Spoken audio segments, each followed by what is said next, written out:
T'as loupé le cash investigation d'hier soir sur la pêche industrielle et le thon.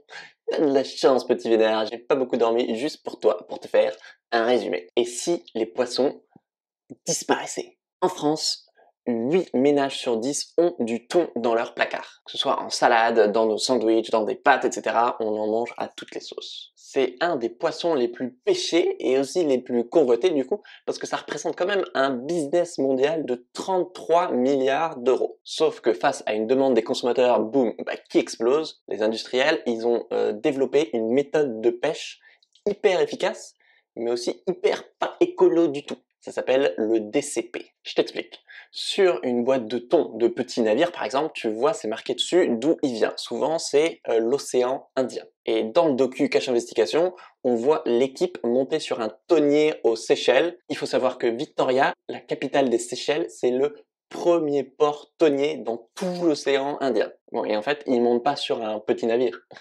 Ils montent sur un bateau usine en fait. C'est des énormes thoniers qui font plus de 100 mètres de long et qui peuvent stocker et pêcher en même temps quand il est rempli le bateau jusqu'à 800 ou 900 tonnes de poissons. C'est des bateaux principalement français et espagnols. Sauf que comme je te le disais, ces bateaux ils utilisent de plus en plus une méthode de pêche controversée, le DCP.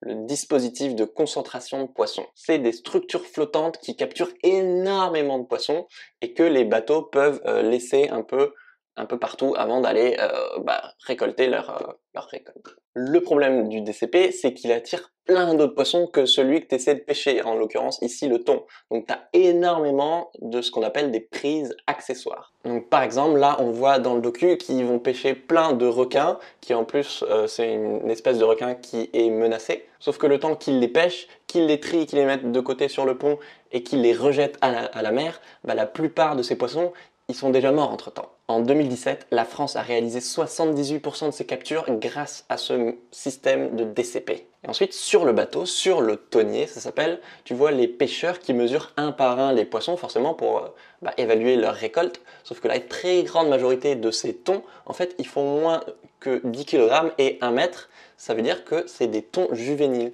Ils sont pas à l'âge adulte et ils n'ont pas eu le temps de se reproduire.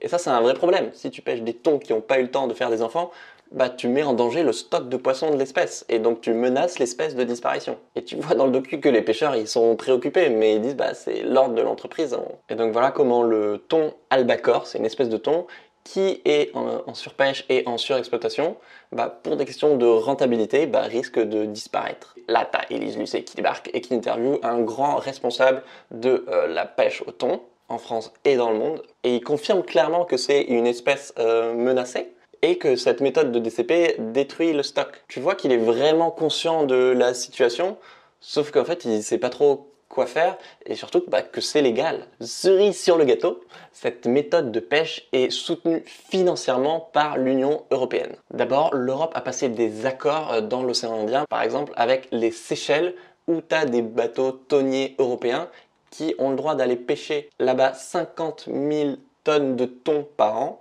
en échange que l'Union européenne donne 5 millions d'euros aux Seychelles. Sauf que, normalement c'est pour pêcher que des stocks excédentaires, ce qui ne semble pas du tout être le cas, et 2, une partie de l'argent est censée financer la pêche locale, sauf que les pêcheurs locaux, ils disent en fait ça a permis de financer un port commercial qui est accessible que aux gros thoniers européens et pas aux petits pêcheurs locaux. Donc pour aider la pêche locale, c'est râpé.